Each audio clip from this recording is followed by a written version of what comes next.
দর্শক শুভেচ্ছা নিন, আপনাদের সবাইকে স্বাগত জানাচ্ছি আমি কনক সারোয়ার আজকের অনুষ্ঠানে। দর্শক, শিরোনাম দেখে বুঝতে পারছেন যে জেনারেল ওয়াকারুজ্জামানকে নিয়ে বৈষম্য বিরোধী আন্দোলনের নেতা হাসনাত আব্দুল্লাহর একটি ফেসবুক স্ট্যাটাস, যেটি গতকাল বাংলাদেশ সময় রাতের বেলায় মধ্যরাতে তিনি দিয়েছেন, যে জেনারেল ওয়াকার আওয়ামী লীগকে পুনর্বাসনের একটি পরিকল্পনার কথা তাকে বলেছেন।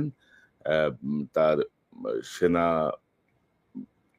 বাহিনীর ভেতরে যে তার যে বাসস্থান, সেখানে তাদের একটি মিটিং এ তিনি এই কথাটি বলেছেন এবং তিনি যুক্তি দিয়েছেন যে কেন আওয়ামী লীগকে আবারও রাজনীতিতে আসতে হবে, না হলে বিশ্বের কাছে গ্রহণযোগ্য হবে না, ইত্যাদি ইত্যাদি অনেক কিছু।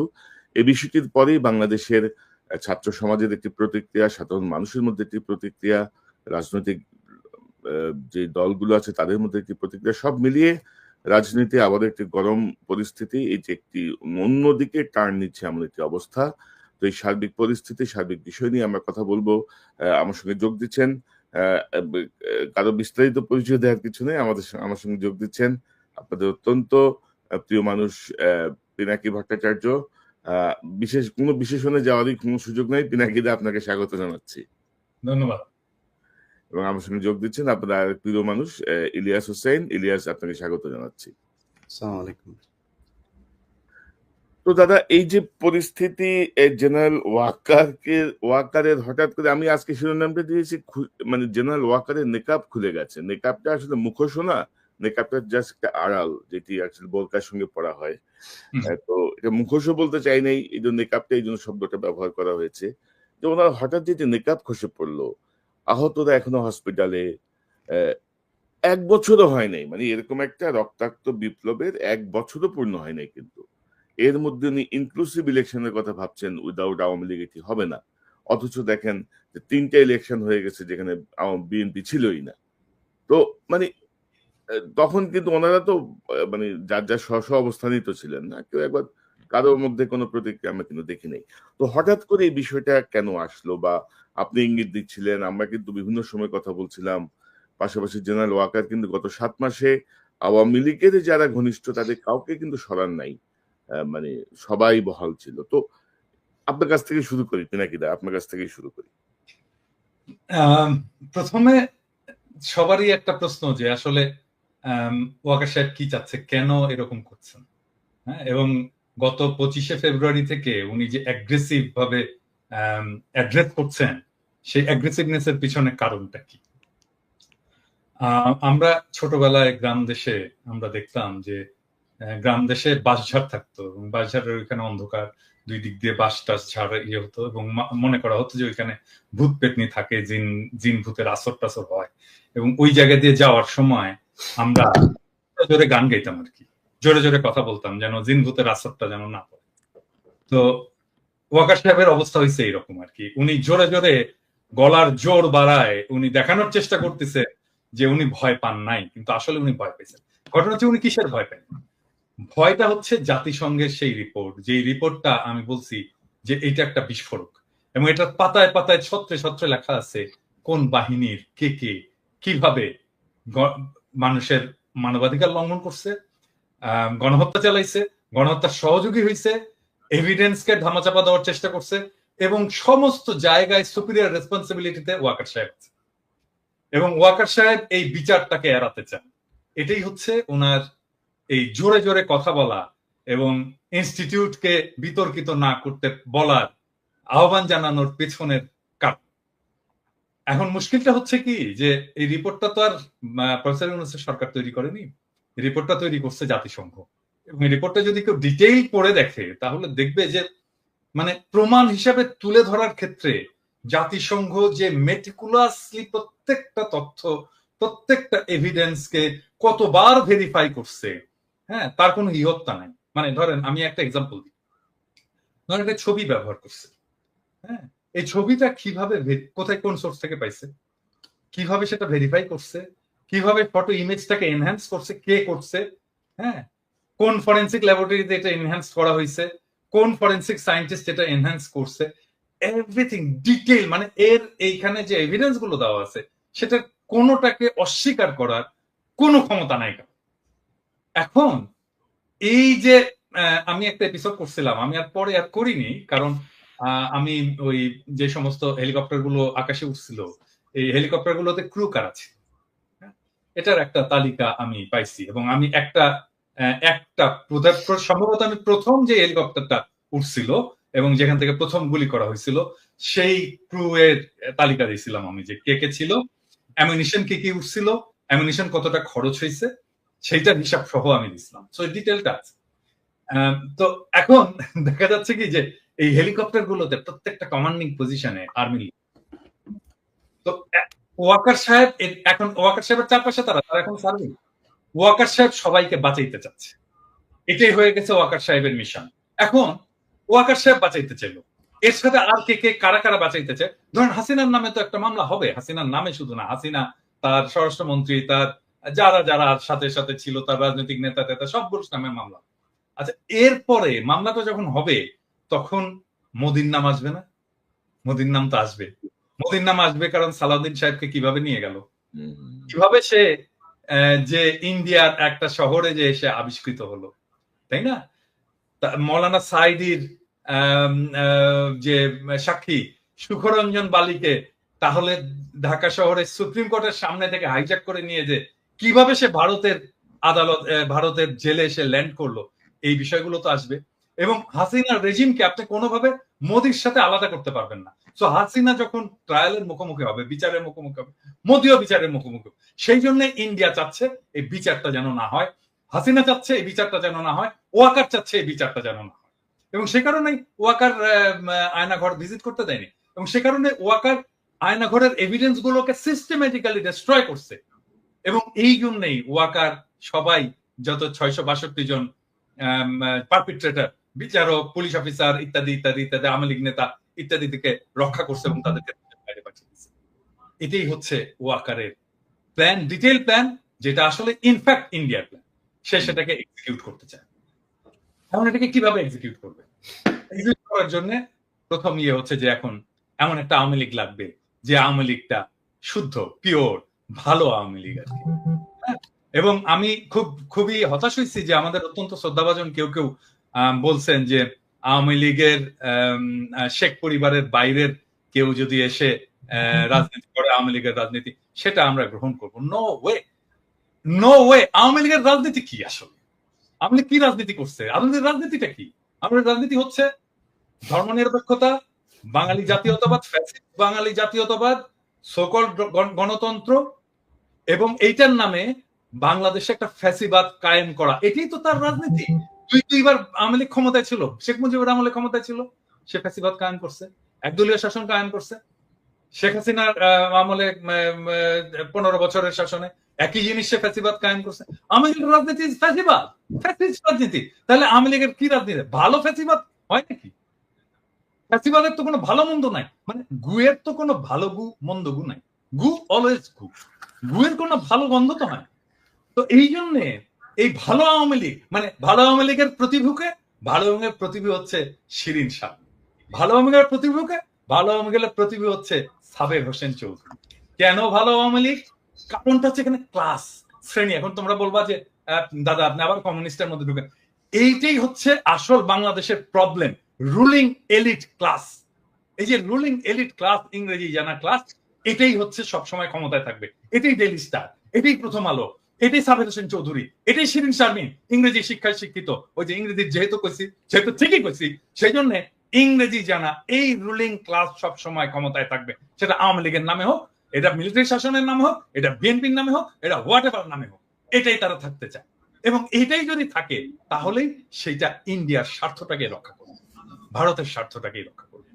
এখন এখানে প্রশ্ন উঠতে পারে যে এই গ্রুপটা কেন আসলে ইন্ডিয়ার স্বার্থটাকে রক্ষা করবে? কারণ তারা ইন্ডিয়ার সাথে ইকোনমিক্যালি এন্ড ইমোশনালি কানেক্টেড। আরেকটা জিনিস হচ্ছে কি, যে বাংলাদেশের যারা রুলিং এলিটস, হ্যাঁ, যারা এই যে ইংরেজি জানা এলিট, তারা পশ্চিমের সাথে কানেক্ট করতে পারে না, ওয়েস্টের সাথে কানেক্ট করতে পারে না। আপনি দেখেন এই যে ধরা যাক আমি যদি ইয়ের কথাই বলি, মানে এটা পার্সোনালি নেওয়ার কিছু নাই, ধরেন মাহফুজুর রহমান একজন খুবই বাংলাদেশের এনলাইটেন্ড একজন মিডল ক্লাস এবং রুলিং ক্লাস ইন্টেলেকচুয়াল, এবং তার তো কোনো কিছুর অভাব নেই, টাকা পয়সার অভাব নাই, তার মেয়েকে পড়াইছে ভালো জায়গায়, এখন বলেন তো তার মেয়ে কি করে? কিছুই করে না, ইনফ্যাক্ট কিছুই করে না। সে লন্ডনে কিছুই করতে পারে না, তার ক্যারিয়ার ডুম, কিছুই না। হ্যাঁ, বা ধরেন আপনি জয়, জয় তো একটা ইয়ে পরিবারের একটা একটা সুবিধাপ্রাপ্ত পরিবারের ছেলে। আমার বাবা তো স্কুল টিচার রে ভাই। হ্যাঁ, তো জয়ের মা তো প্রাইম মিনিস্টার ছিল, সে তো শেখ মুজিবের নাতি। এটা প্রিভিলেজ ফ্যামিলি থেকে কি করছে জয়? জয়ের ক্যারিয়ার, গ্লোবাল কন্ট্রিবিউশন কি? কিচ্ছু না, নাথিং। আপনি এই যে বাংলার রুলিং ক্লাস, এরা আসলে পশ্চিমে কিছু করতে পারে না, এরা পশ্চিমের সাথে কানেক্ট করতে পারে না, এবং পশ্চিমের ভ্যালুজও তারা ধরতে পারে না যে আসলে পশ্চিম কি। হ্যাঁ, সেই জন্য তারা কানেক্ট করে ইন্ডিয়ার সাথে, কারণ ইন্ডিয়ায় তারা আসলে জায়গাটা পায়, স্পেসটা পায়, তাদেরকে একটু স্পেস দেয়, তাদেরকে একটু পিট চাপড়ায় দেয়। এইটাই হচ্ছে বাংলাদেশের টোটাল রাজনীতি, টোটাল পলিটিক্স এর প্রবলেম। এবং এই কারণে এই জায়গাটা থেকে আমরা বাড়াইতে পারতেছি না। এই জন্য আমি মাঝে মাঝে বলি না যে আমি যদি দেশে যাই, এই নষ্ট শহরগুলোকে জ্বালাই দিব একেবারে। কারণ এইটাকে ধ্বংস করে না দিতে পারলে, এই এলিটিজমকে ধ্বংস করে না দিতে পারলে, আপনি এই এই যে ফ্যাসিবাদের যে চক্কর, এই যে এলিটিজমের যে চক্কর, এটা থেকে বাইরে হতে পারবেন না। এই যে ঘুরে ফিরে আপনাকে একবার মাহফুজা নাম দেখাবে, একবার মতিউর রহমান দেখাবে, একবার সাবের হোসেন চৌধুরীকে দেখাবে, একবার শিরিন শারমিনকে দেখাবে, এই এলিট। ইভেন ইনফ্যাক্ট আপনি প্রফেসর ইউনূসের মন্ত্রিসভা দেখেন, এলিটস, এলিটের বাইরে কেউ নাই। মানে যারা এই বাংলাদেশের এলিট সোসাইটির ক্লাসের মেম্বার্স, এর মধ্যে ছাত্ররা দু একজন ঢুকছে, এর বাইরে আর সবাই সবাই এলিটস। আপনার দেখেন, মানে আচ্ছা বলেন কোন, আমি বলি এটা এখন বললে অন্যরকম শোনায়। প্রফেসর ইউনূসের একজন মিডিয়ার ইয়ে দরকার, একজন মিডিয়াতে কাজ করে, বিদেশে থাকে, এরকম একজন এক্সপার্ট আমার বিশেষ সহকারী দরকার। কাকে বলেন তো? আমি আপনাদেরকে বলতেছি না, আমি দর্শকদেরকে বলতেছি। আচ্ছা আপনারা বলেন তো, আপনাদের কার নামটা মনে আসে? বলেন তো কার নামটা মনে আসে? আমাকে যদি বলতো যে প্রফেসর ইউনূস যে আচ্ছা পিনাকি আমাকে একটু খুঁজে দেন তো, আমার একজন বিশেষ সহকারী দরকার, একজন ভালো ইয়ে করতে পারবে, বিদেশে থাকে, লেখাপড়া করছে, আমার মাথায় প্রথম কনক সরোয়ারের নাম আসতো। আরে কনক সরোয়ার পিএইচডি করে এলিট গ্রুপে ঢুকতে পারেনি, কারণ ওই যে এলিট সোসাইটি, ওই যে আলিরিয়াজ মিলে যে সোসাইটিটা তৈরি হয়েছে, ওইটার মধ্যে কনক সরোয়ার নাই। সেজন্য কনক সরোয়ারের নাম আসে না, মনির হায়দারের নাম আসে। মনির হায়দার বিশেষ সহকারী হয়। হ্যাঁ, তো এইটা তো প্রবলেম আমাদের। এটা তো শুধু প্রবলেমটা, এইটা শুধু মানে Awami League, BNP, professor Yunus problem না, এটা টোটাল বাঙালি এই সেকুলার এলিট সোসাইটির প্রবলেম। এবং এখান থেকে আসছে এই আওয়ামী লীগের পুনর্বাসনের এই জায়গাটা। যতক্ষণ পর্যন্ত না রিয়েল অর্থে জনতা, জনগণ যতক্ষণ পর্যন্ত না এম্পাওয়ার্ড হচ্ছে, ততক্ষণ পর্যন্ত এই প্রবলেমটা থাকবেই থাকবে, এবং এই লড়াইটাও থাকবে। আমাকে অনেকে বলে না যে আমি স্থিতিশীলতা চাই না, অমুক হই, আমি মবস্টার, আমি মব লড়াই দিই, অমুক করি তমুক করি, এই সমস্ত বলে না। আরে ভাই, আপনি তো সমাজের বেসিক দ্বন্দ্বটাকে রিজলভ করতে হবে। তো আপনি যে হ্যাভ নটস, তাদের দিকে তাকাইতে হবে, তো তাদেরকে পলিটিক্যালি এম্পাওয়ার করতে হবে। তো আপনি তাদেরকে পলিটিক্যালি এম্পাওয়ার করবেন না, এবং আপনি তার ন্যায়সঙ্গত বিদ্রোহকে আপনি মব জাস্টিস বলবেন, এটা হইতে পারে না। আপনি এটা করতে পারবেন না, আপনাদেরকে এটা করতে দেওয়া হবে না, প্লেন এন্ড সিম্পল। তবে দাদা আপনি যেটি বলছিলেন যে শুধু তো এলিট শ্রেণী না, ইউনূসের মন্ত্রিসভায় ধরেন বিপ্লবের সঙ্গে, বিপ্লব পরবর্তী সরকারে কিন্তু বিপ্লবের সঙ্গে সংশ্লিষ্টতা পূর্ণ মানুষও নাই। আর আমি দর্শকদেরকে বিনীতভাবে বলি, দাদা একটা এক্সাম্পল হিসেবে আমার কথা এনেছেন। ডক্টর ইউনূসের বিশেষ সহকারী হওয়ার জন্য আমার কোনো আগ্রহ নাই, বা আমি ওইটা যাইতে চাইও নাই। দাদা জাস্ট একটা এক্সাম্পল হিসেবে বিষয়টা এনেছেন, আপনারা আবার এটাকে অন্য ব্যাখ্যা করেন না। তো দাদা আমি আসবো আবার আপনার কাছে। এই যে ধরেন ইলিয়াস, আপনি কিভাবে দেখছেন? আপনার কাছ থেকে একটু দাদা শুনি। ধরেন দাদা জি, যা বললো মোটামুটি সবকিছু কাভার আপ হয়ে গিয়েছে। আমি শুধু যেই সিচুয়েশনটার কারণে আমাদের আজকে লাইভ, যেটাকে উদ্দেশ্য করে আমি সেই জায়গায় কিছু কথা বলতে চাই।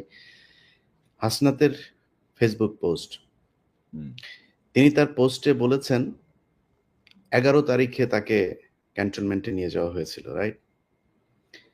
আজকে কত তারিখ? 21 তারিখ আজকে আমাদের। বাংলাদেশে এই 22। 10 দিন হাসনাত বলেন নাই কেন? হুম।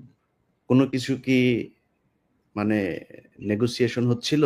যেখানে হাসনাত যেটা চাচ্ছিল সেটা হয় নাই? মানে আমি জাস্ট যুক্তিটা বলছি আরকি। আমি আমি আমি হাসনাতের এটা নিয়ে করছেন, এরপরে হাসনাতের সাথে আমার গতকালকেও কথা হয়েছে। আমি হাসনাতকে মানে দোষ দিচ্ছি না। বলছি মানে বলা হয় নাই কেন? এই কথাটা কেন তুমি বললাম জানেন?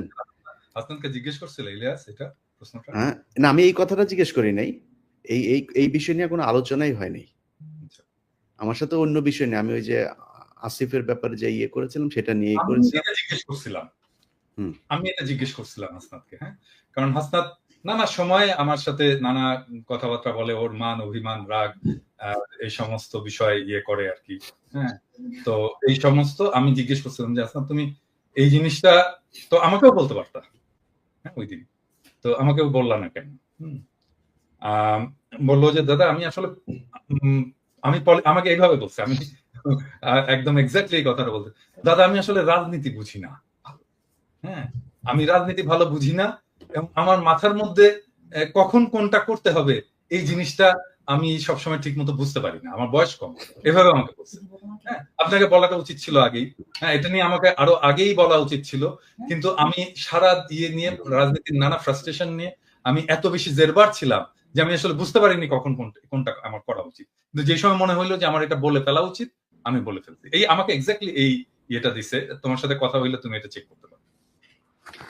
না, আমি তার কথায় যেটা এই যে এই ঘটনাটা আমি জানি না সে কেন বলেছে, কিন্তু আমি তার সাথে যে কথাগুলো বলেছি তার কথায় স্পষ্ট বোঝা গিয়েছে যে আসিফ, তারপরে মাহফুজ, এদের একটা চক্র আছে।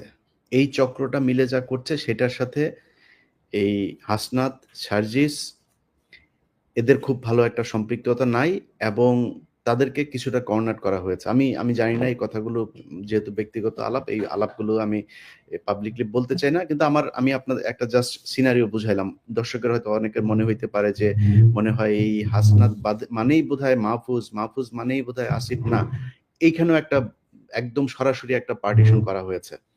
তো আমি হাসনাতের ওই কথাটা কেন বললাম জানেন দাদা? যে আজকে বিপ্লবের ৭ মাস পরে দাঁড়িয়ে মাহফুজ বলেন শাহবাগীদের শাহবাগী ট্যাগ দিয়া, তারপরে এই যে কোনো জায়গায় মিটিং মিছিল টিছিল করা, এগুলোতে তারা খুব একটা মানে ভালো মনে করছেন না। ওনারা এসছেন হচ্ছে এই মবের মাধ্যমে। এসে তারপরে এখন কিছু কিছু জায়গা নিজেদের সুবিধা মতো বাগিয়ে নিয়ে এখন আর ওনারা কোনো বিশৃঙ্খলা চান না। এখন যেখানে যে জায়গায় আছেন সেই জায়গায় থেকে তারপরে ওনারা চান এটা চলুক এইভাবে, এটাই ওনারা চান। না, তাই তো হয় ইলিয়াস। এটাই কিন্তু হওয়ার কথা। কারণটা হচ্ছে কি যে মানে যারা স্টেবল হয়ে গেছে, পার্ট অফ পাওয়ার, ক্ষমতার যারা অংশ, তারা তো চাইবেই যে সবকিছু যেন শান্ত থাকে, আমার ক্ষমতাটা যেন নিরুপদ্রব থাকে। এটা তো তারা চাইবেই। কিন্তু এই শান্তটা থাকবে কয়দিন? এই মাহফুজ, আমি তো বললাম তো থাকবে না, এই কারণ মাহফুজ, এই আসিফ, হুম। এই নাহিদ, এই হাসনাত, এই সার্জিস রাস্তার টোকায়ের কাছেও মার খাবে, কেউ ঠেকাইতে আসবে না। কি মনে করে মাহফুজ? মনে করে কি ও নাকি 5 কোটির নিচে নাকি ও কোনো করে, ওর সাথে কোনো ডিলিংস 5 কোটির নিচে নাকি করা যায় না। এটা অভিযোগ। আমার কাছে কোনো প্রমাণ নেই, অভিযোগ বলে রাখলাম। এই অভিযোগগুলো আমরা এখন না বলি, কারণ প্রথম তো ধারা এখন কথা হচ্ছে না, কিন্তু এই যে মানুষগুলি তারা যে এখন মনে করেন যে মবতন্ত্রের এই মব মানে শাহবাগীদের বিরুদ্ধে কথা বললে তার গায়ে লাগে, তিনি এখন এটা চান না। মাহফুজকে 1000 কোটি টাকার মালিক বানাই দেবো আমি, $1 বিলিয়ন মালিক বানাই দেবো। $1 বিলিয়ন, $1 বিলিয়ন মালিক হওয়ার পরে মাহফুজ মনে করে কি মেম্বার নির্বাচন করে পাশ করে আসতে পারবে? মাহফুজ যাক তো, ওরা স্থানীয় নির্বাচন করতে চাইছে কেন? ওরা আগে ওই করতে চায়, ওই যে টুর্নামেন্টের আগে, বড় টুর্নামেন্টের আগে কিছু ম্যাচ হয় না, ওইটা খেলে ওরা মনে হয় মেম্বারই নির্বাচন, ধরেন আসিফকে এই হাতি মার্কায় অমুক ইউনিয়ন পরিষদের মেম্বার নির্বাচনে ভোট দিন, এভাবে মনে হয় ওরা মেম্বার হিসাবে আগে দেখে আসতে চাচ্ছিল মাঠটা কি অবস্থা, তারপরে জাতীয় নির্বাচন। জামানত নিয়ে আসতে পারবা না বিএনপি এবং জামাতের কাছ থেকে। অতএব এত লাফানোর কিছু নাই যে আপনি এসছেন মপতন্ত্রের মাধ্যমে, আপনি এখন এসে সবকিছু আইন কানুন ভাবে তারপরে দেখেন।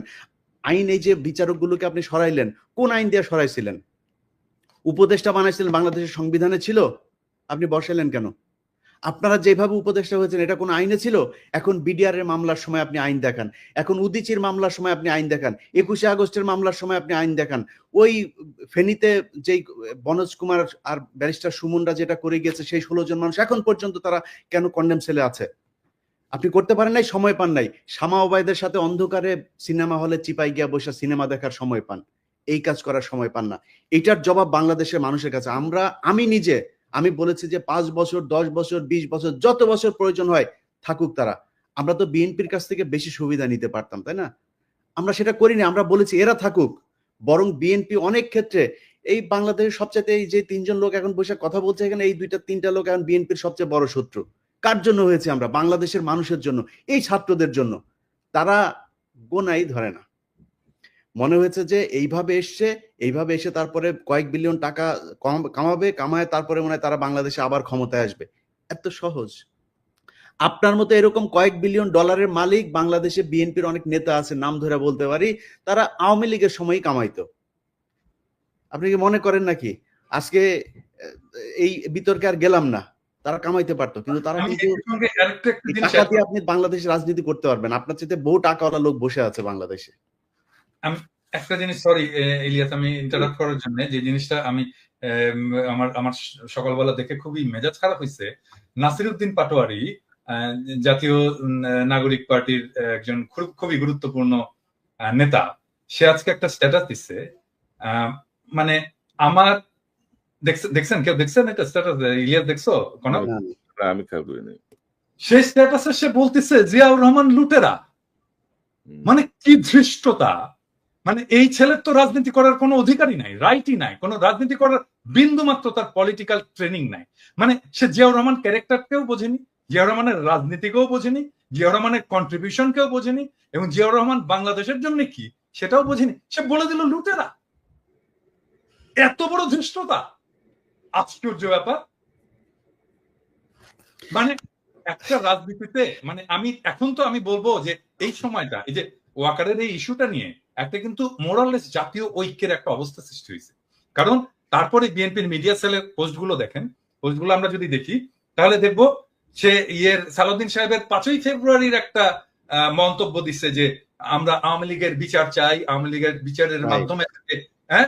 তারপরে যতগুলো মিডিয়া সেলের পোস্ট সব প্রো পিপল, আমরা যা চাই সেইখানে, আর সেইখানে নাসির পাটোয়ারি যে জিয়াউর রহমানকে লুটেরা বল। আরে বেটা, কি বলবো, 2 দিনের পোলা।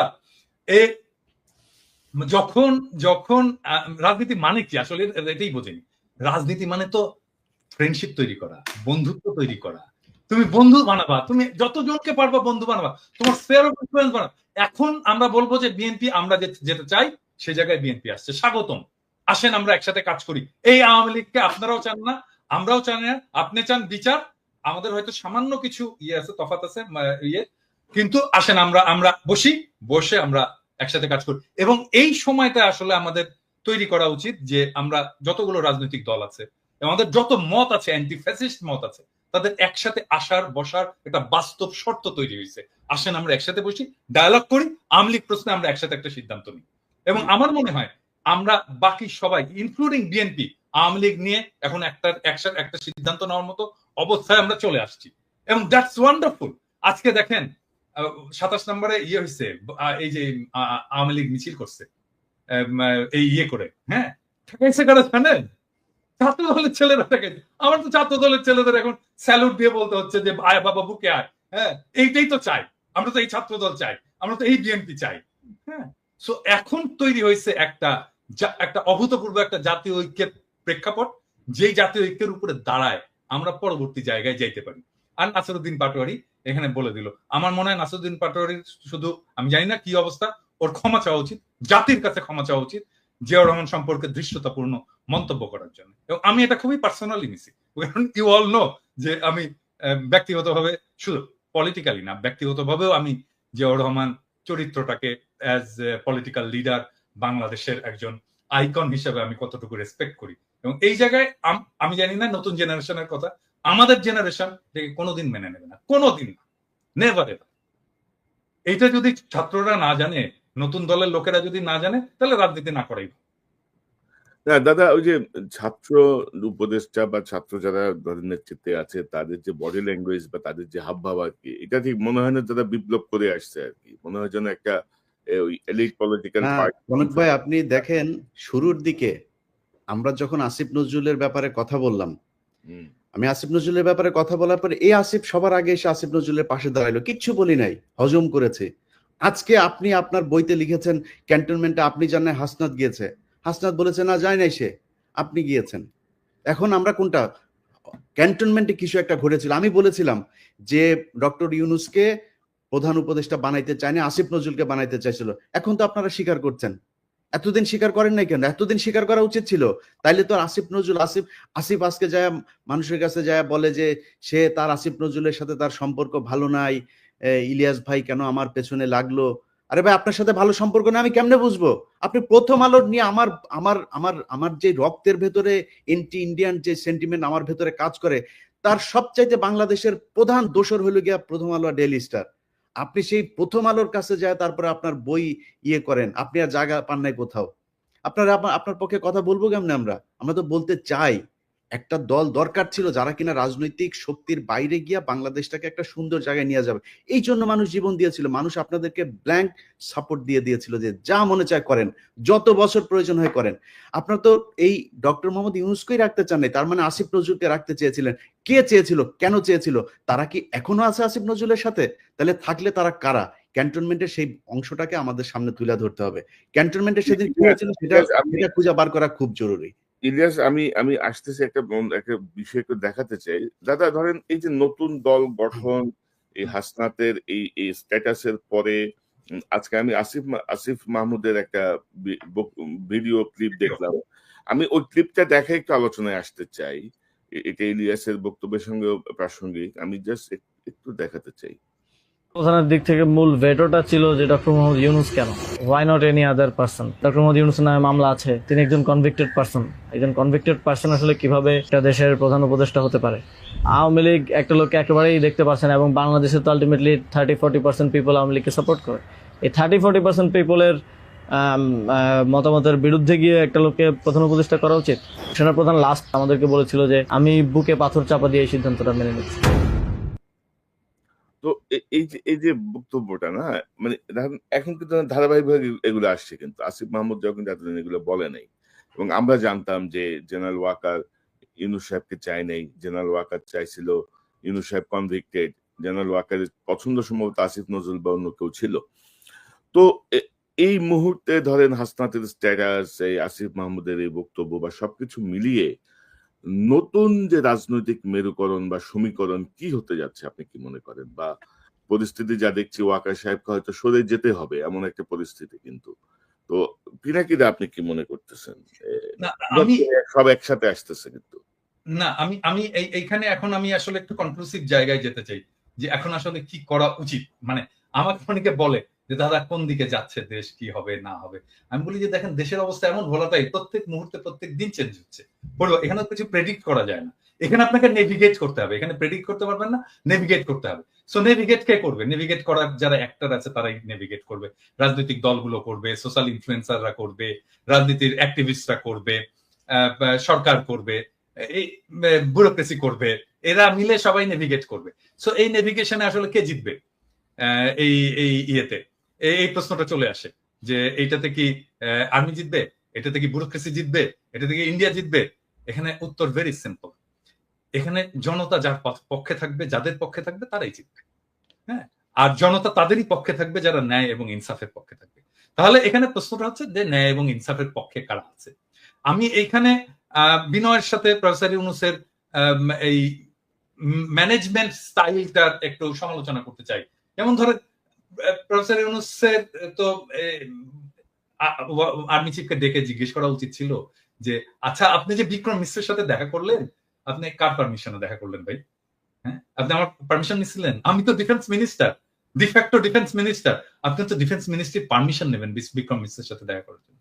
আমি জানি না এটা প্রফেসর ইউনূস করছেন কিনা, আমার বিশ্বাস এটা উনি করেননি। হ্যাঁ, তারপরে দেখেন ওয়াকার সবার সাথে কথা বলতেছে, বিভিন্ন জনের সাথে কথা বলতেছে, এই সোসাইটির বিভিন্ন লোকের সাথে কথা বলতেছে, অমুক অমুক অমুক অমুক তার সাথে কথা বলতেছে। ইভেন ধরেন হাসনাতের সাথেই বা কথা বলতেছে, কোন ক্যাপাসিটিতে কথা বলতেছে? হাসনাত তো একজন পলিটিক্যাল লিডার, তাই না? মানে আর্মি চিফের বাসায় যে হাসনাত এরকম পলিটিক্যাল লিডাররা কথা বলবে, এটা বলতে দেবো আমরা? মানে এইটা প্রফেসর ইউনূসের পারমিশন নিছে? তো প্রফেসর ইউনূস এটাকে কিভাবে ম্যানেজ করছেন?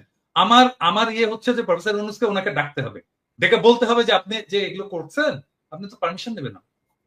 এখন হইতে পারে প্রফেসর ইউনূস আর্মির সাথে সরাসরি ডিল করতে চান না, তো ফাইন, উনার একজন বিশেষ সহকারী আছেন, একজন জেনারেল আছেন, উনি করুক, এটা উনাকে দায়িত্ব দিয়ে দিক। কিন্তু আমরা তো এইভাবে ছেড়ে দিতে পারি না, আর্মিকে তো ফ্রি হ্যান্ড দিতে পারি না যে পলিটিক্সে সে একটা রোল রাখবে। নো ওয়ে, এটা আর্মির কাজ না।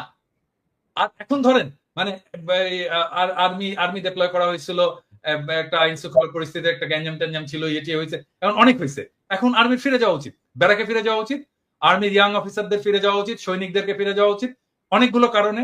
এক হচ্ছে এতদিন মাঠে থাকা উচিত না, 2 নাম্বার তারা ক্লান্ত, 3 নাম্বার তাদের প্রফেশনাল ট্রেনিং এর দরকার আছে। তোরে ভাই, আর্মিকে তো আমার ট্রাফিক পুলিশ আর এই মব পিটানোর কাজে লাগানোর দরকার নাই, তাকে দেশ রক্ষার কাজে লাগাবো, আমি তাকে ট্রেনিং দেবো, আমি তার স্কিল বাড়াবো, তাকে ক্যান্টনমেন্টে যে তার যুদ্ধবিদ্যা শেখাবো, আমি সে ক্যান্টনমেন্টে ফিরে যাক।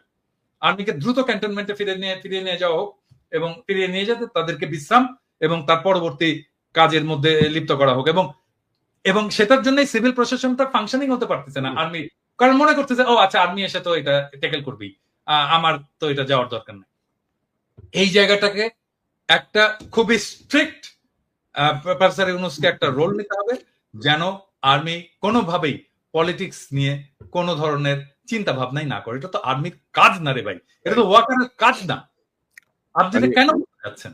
মানে কোন নির্বাচন ইনক্লুসিভ হবে, কোনটা হবে না, এটা তো সেনাবাহিনীর প্রধানের চিন্তা করার বিষয় না, এটা রাজনৈতিক সরকার বা সরকারে যারা আছে তারা দেখবে। আর আপনি যেটি বলছেন দাদা, ম্যাজিস্ট্রেসি পাওয়া নিয়ে মাঠে থেকেও তো খুব বেশি আমরা সুফল কিন্তু পাইনি, মানে কোনো বিষয় নিয়ে আমরা খুব বেশি যে সুফল পেয়েছি তা কিন্তু না। এবং জেনারেল ওয়াকারের এই বক্তব্যটা বা আমি একটু রেসপেক্টফুলি কনক তোমার কথার সাথে একটু ডিসএগ্রি করতে চাই, কারণটা হচ্ছে কি, আমার কাছে তো ডেটা আছে, মানে একদম ভেরি সলিড ওই ক্রাইমের ডেটা আছে, এবং ক্রাইম আসলেই কমেছে।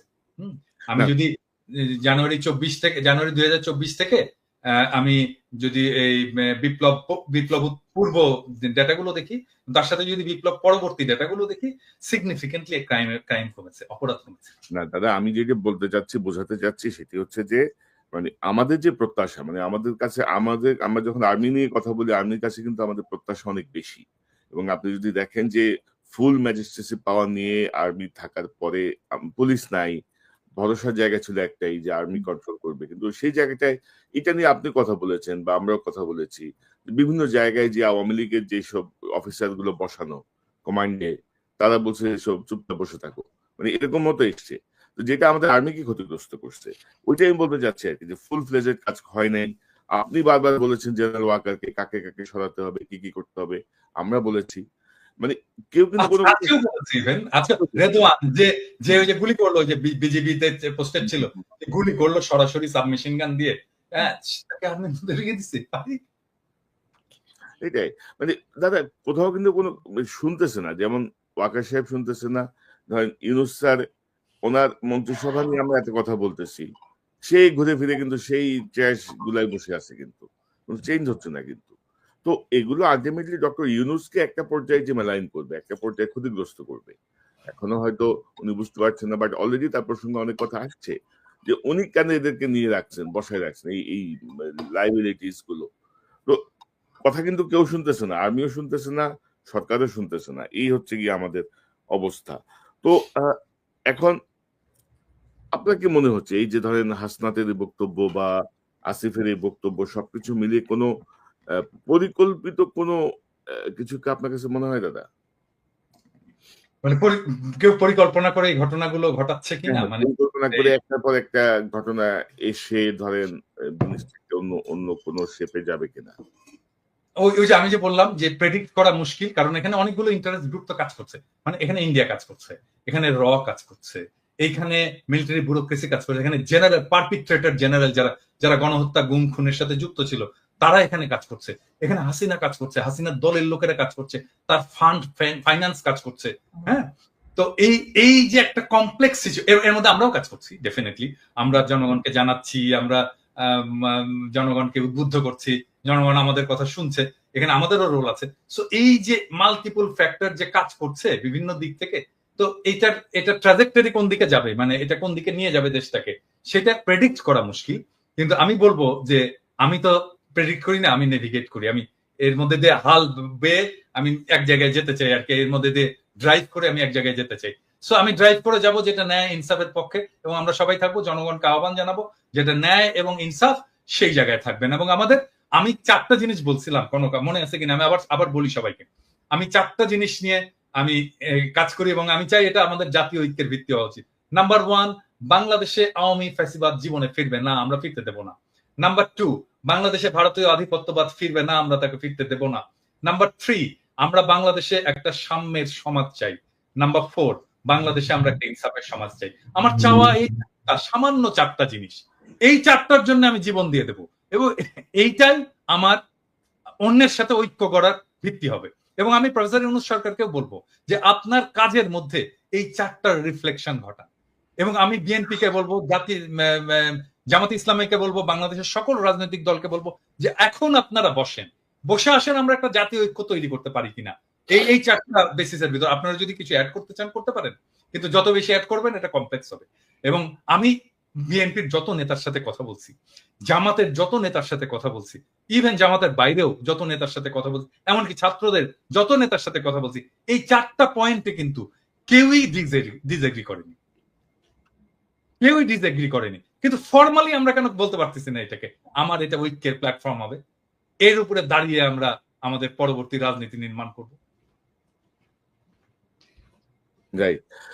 তবে দাদা, এই যে সেনাপ্রধানের উদ্ভূত যে পরিস্থিতি, বক্তব্য, এটা নিয়ে আমার মনে হয় যে আইএসপিআর এর একটা ব্যাখ্যা খুব জরুরি। আসলে সেনাপ্রধান কেন বলেছেন, কোন প্রেক্ষিতে বলেছেন, কি বিষয়, এটা ব্যাখ্যা আমরা খুব সহজে দিতে পারে, কিন্তু আইএসপিআর কে ঠিক কথা বলবে, মানে আইএসপিআর সেটাই বলবে যেটা তাকে বলে দেওয়া হবে। এটা না, আমরা এটা অনেক পরে জানতে পারবো যে আসলে কেন এটা হয়েছিল। আমি একটা ইন্ডিকেশন পাইছি যে আসলে উনি কেন এত ভয় পাইছেন, একটা ইন্ডিকেশন পাইছি, এটা কালকে বলবো নি আমার দর্শকদেরকে।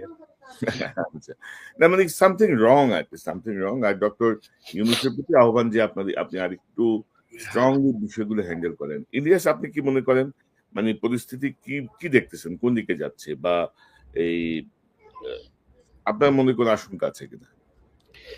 আমিও কনক্লুশনে যাই, কারণ হচ্ছে যে এতক্ষণ যা বললাম সেটা একজন দেশের নাগরিক, আমার মনে হয় একজন দর্শক যে চিন্তাটা করছে সেই কথাগুলো আমি কিছুক্ষণ আগে বললাম। কিন্তু এখন এইখানেই যদি আলোচনা শেষ হয় তাহলে মানুষ হোপলেস হবে, তাহলে কি হচ্ছে, কি হইতে পারে। দেখেন, আমাদের দেরি হয়ে গেছে, এটা সত্য কথা। যদি আপনি চিন্তা করেন, এখন আমরা বলছি সবাই আওয়ামী লীগকে নিষিদ্ধ করতে হবে, মানে আমার এই কথাটা মানে দুইভাবে করার সুযোগ নাই। আওয়ামী লীগ নিষিদ্ধের ক্ষেত্রে পৃথিবীর ভিতরে যদি একটা প্রাণী জীবিত থাকে সেটা আমি সবার আগে, বাট তারপরও যুক্তির খাতিরে বলি। কারণ বাংলাদেশে মুসলিম লীগ আছে না এখনো, বাংলাদেশে এখনো জাসদ বাসদ টাসদ বহুত দল আছে না, নিষিদ্ধ করা লাগে নাই তো, নিষিদ্ধ করতে হয়েছে না। নিজামী ইসলামী পার্টি টার্টি অনেক পার্টি ছিল, বড় বড় পার্টি ছিল, ইভেন মাওলানা ভাসানীর দল পর্যন্ত তো এখন খবর নেই। যদি মানুষ না চায়, দল এমনিতেই চলবে না, দল এমনিতে ব্যান্ড হয়ে যায়। মানুষ চায় কিনা, মানুষ তো চায় না। আমরা আলোচনা করেই বোধহয় আওয়ামী লীগকে আরো বেশি মানে চাই কি না চাই, কিন্তু আমরা তাদেরকে চাই না চাই তার চাইতে সবার আগে আমাদের চোখের সামনে যে আওয়ামী লীগ গুলো আছে তাদেরকে আমরা সরিয়েছি এখন পর্যন্ত।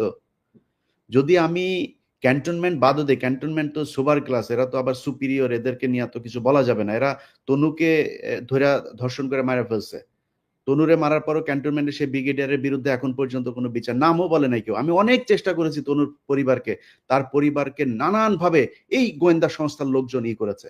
এই দেশে যদি সেনাবাহিনীর নিয়ে বলতে যায়, 5 তারিখের পর থেকে যত সমস্যার কারণ, সব সমস্যার মূল কারণ হচ্ছে সেনাবাহিনীর কতিপয় এই দুষ্কৃতিকারী। এরা 32 নম্বরে ভাঙতে যাওয়ার সময় বাধা দিয়েছে, এরা প্রথম আলো সামনে নিয়ে তারপরে সেনাবাহিনী দাঁড় করিয়ে রেখেছে, এরা গিয়ে এই পর্যন্ত যত আলেমরা বের হয়েছে সে আলেমদেরকে আপনি জানেন কনক ভাই, আমি সেনাবাহিনীর প্রতিনিধিকে আমি একদম সরাসরি বলেছে যে আপনাদের এই অফিসার করছে, বললো হ্যাঁ আমরা দেখছি, আমি এখনই দেখছি, আমাদের সামনে বসে ফোন দিল ঢাকাতে। কি হয়েছে? এখনো পর্যন্ত আলেমদেরকে জামিন দেয় না। জজ সাহেব জামিন দেয়, সেনাবাহিনীর এই ডিজিএফআই ফোন করে তারে থ্রেট করে। এই জন্য সেনাবাহিনী, এই জন্য আমাদের দেশে সেনাবাহিনী নাকি? তো এটা করছে সেনাবাহিনী এখন পর্যন্ত।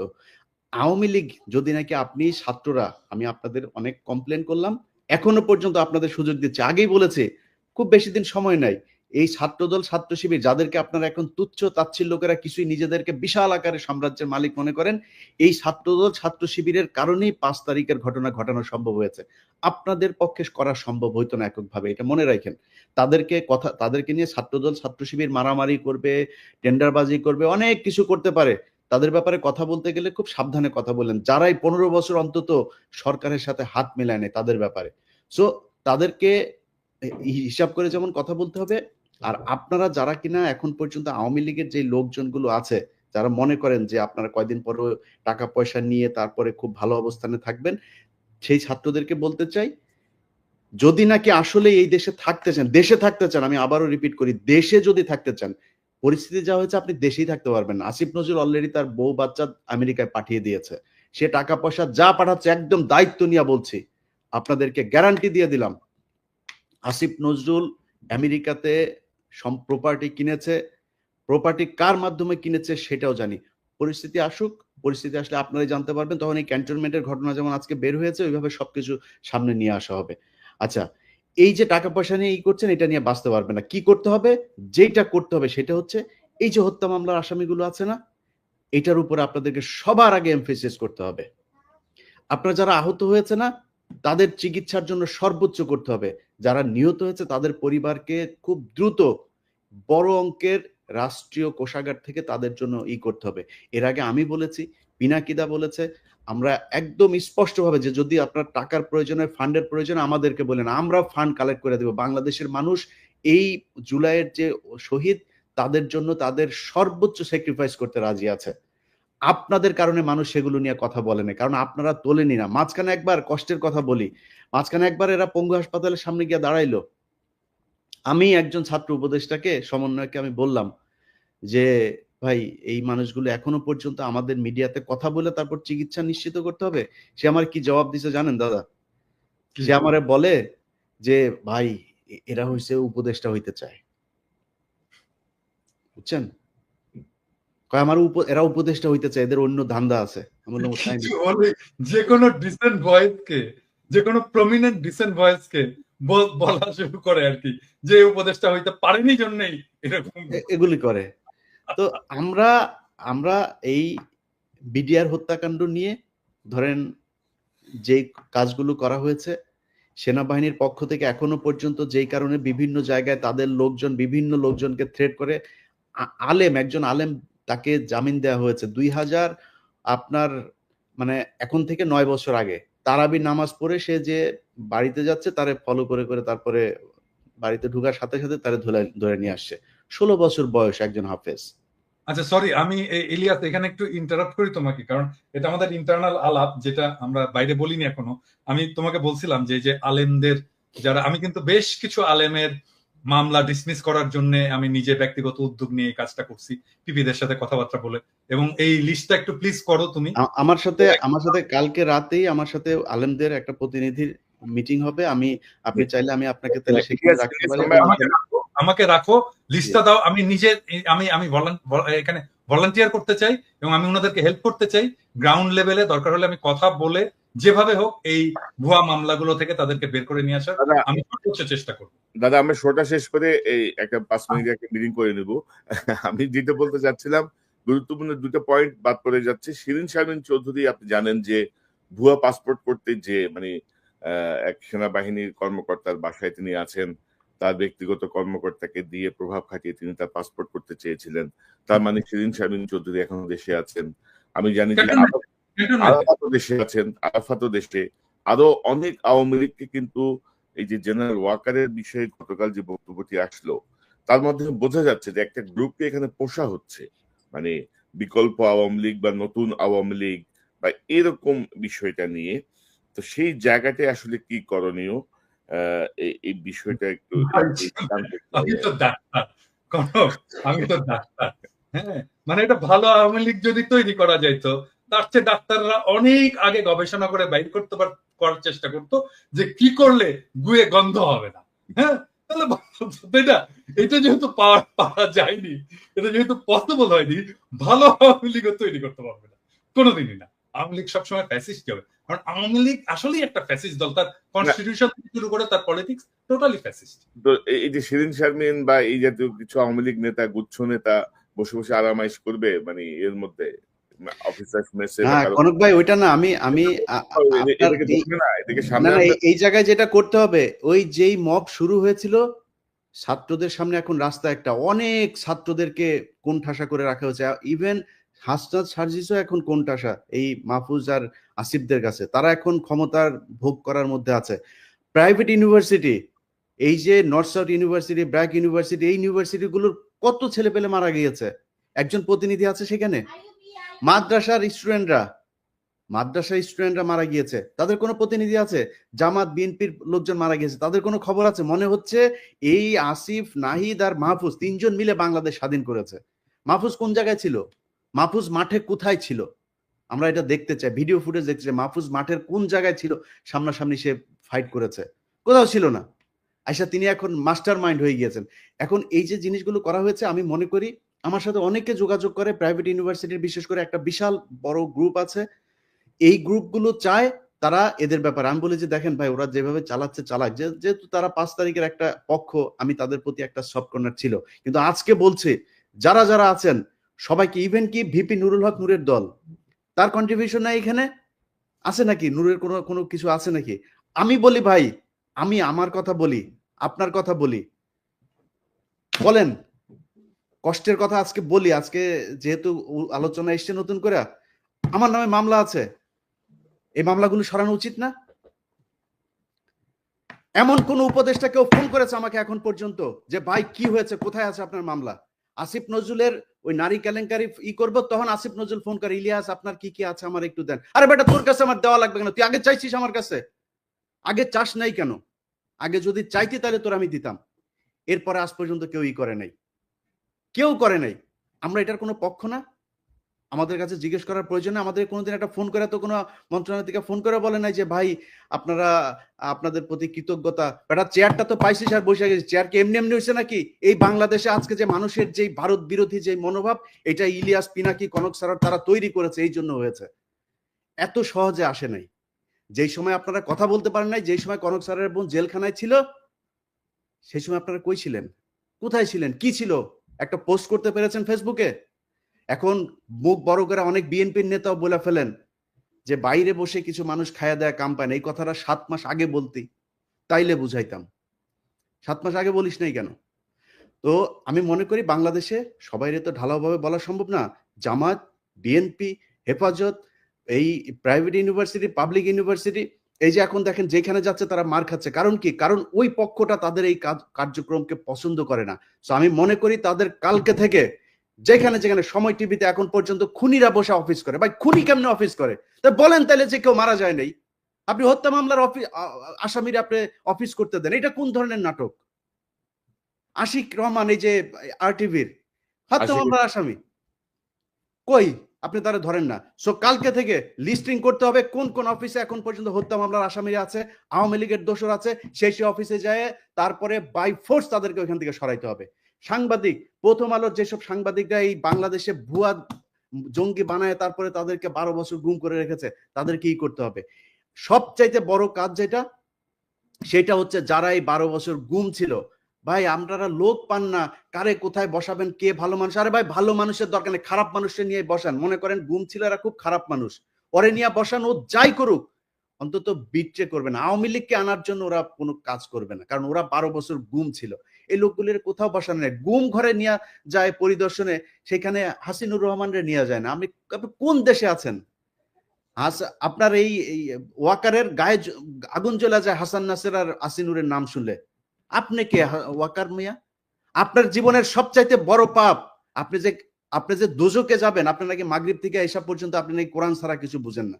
আমাদেরকে বুঝায় গেল ভাই, আজকে বলি নামটাম না বলি, আমার আর কনক ভাইরে আর্মির প্রতিনিধি দল আসা নিউ ইয়র্কে এসে বুঝায় গেল, উনি মাগরিব থেকে এসা পর্যন্ত কারোর সাথে দেখা করেন না, কোরআন শরীফ পড়েন। এইভাবে নাকি কেমনে পরে চশমা চোখে দিয়ে এইভাবেও দেখা গেল না, একদম সামনে বসা।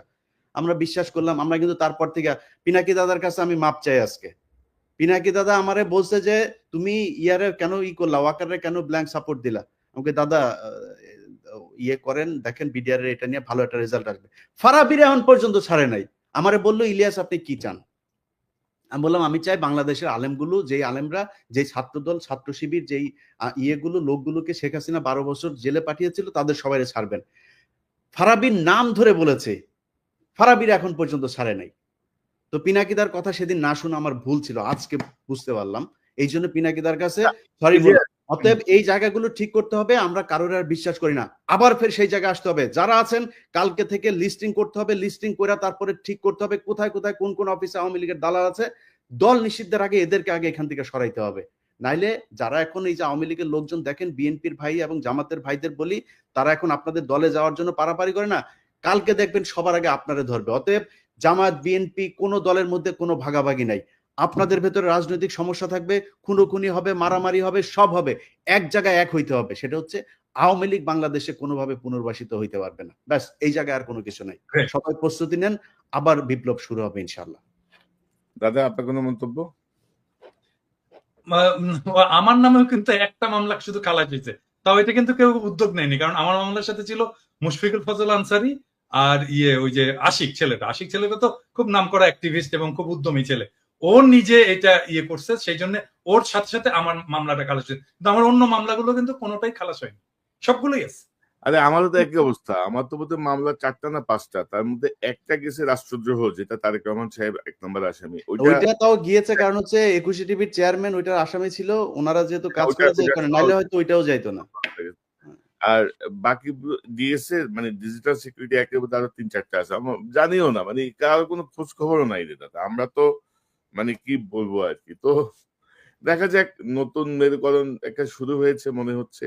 এই ভালো হইলে ভালো, না হইলে তো সব সোজা হয়ে যাবে। তো দেখা যাক কি দাঁড়ায়। পিনাকি ভট্টাচার্য, আপনাকে ধন্যবাদ, অসংখ্য ধন্যবাদ। ইলিয়াস হোসেন, আপনাকে ধন্যবাদ। নিশ্চয়ই আমরা পর্যবেক্ষণে রাখি সামনের পরিস্থিতি কোন দিকে যায়, সে অনুযায়ী নিশ্চয়ই আমরা আমাদের আলোচনা বা বিশ্লেষণ করে ধরবো। ভাই একটা কথা বলতে চাই, এক লাইন, পিঠের চামড়া একটারও থাকবে না। যারা মনে করেন না যে এরে না ওরে, ওরে না এরে, আপনি টাকা পয়সা কামায়, মাহফুজ বলেন, নাহিদ বলেন, আসিফ বলেন, আওয়ামী লীগ যদি নাকি কোনোভাবে পুনর্বাসিত করেন, পিঠের চামড়া একটারও থাকবে না। ছাত্রদল, ছাত্র শিবিরের সাথে অলরেডি তো গ্যাঞ্জাম শুরুই হয়েছে। সামনে ছাত্রলীগের আইনা, তারপরে ত্রিমুখী পিটানি খাবেন। টাকা পয়সা নিয়ে সারা জীবন ওই যে মইনিউ আর ফখরুদ্দিনের মতো যায় সারা জীবন এক জায়গায় বসে থাকতে পারবেন। আমি পিনাকি, কনক সারোয়ার, আমরা কিন্তু বাইরে থাকলেও মানুষ ডাকে, ভাই আসেন দেশে, আসেন না কেন? আমরা এখন দেশে যাইতে পারি, এটা সমস্যা নেই। আসিফ নজরুলের বাপের ক্ষমতা নাই, দেশে গেলে আমার মামলায় আমার আটক করে নিয়ে যাবে।